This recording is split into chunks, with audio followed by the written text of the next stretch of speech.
एक दुर्दांत माफिया ऐसा भी था। बहनों और भाइयों, जब समाजवादी पार्टी की सरकार के समय चलता था तो मुख्यमंत्री हो या मुख्य न्यायाधीश, इन सब के काफिले रुक जाते थे और माफिया का काफिला निकलता था।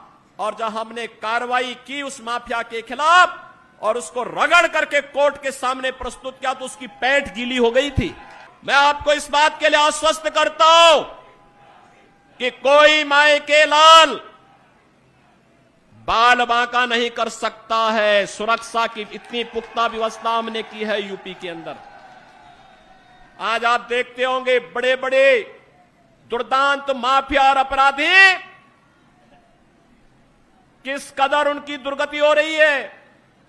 आप देख रहे होंगे जिनके नाम से ही लोग कर्फ्यू जैसा माहौल होता था, आज उनकी दुर्गति क्या है हर व्यक्ति देख रहा है। इन माफिया और अपराधियों की स्थिति क्या है आप रोज सोशल मीडिया के प्लेटफॉर्म को उठा करके देखते होंगे। एक दुर्दांत माफिया ऐसा भी था।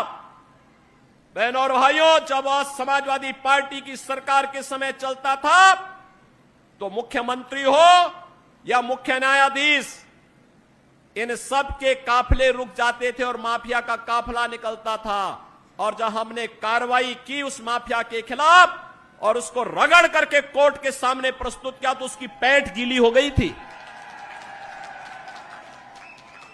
उसकी पैंठ गीली हो गई थी।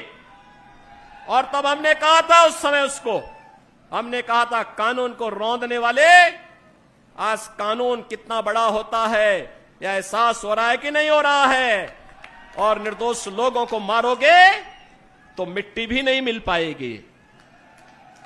और बहनों और भाइयों, इसीलिए मैं आया हूं आपसे कहने के लिए, देखो जिनकी गर्मी हम शांत कर चुके हैं उनको गर्म मत होने दीजिए। अब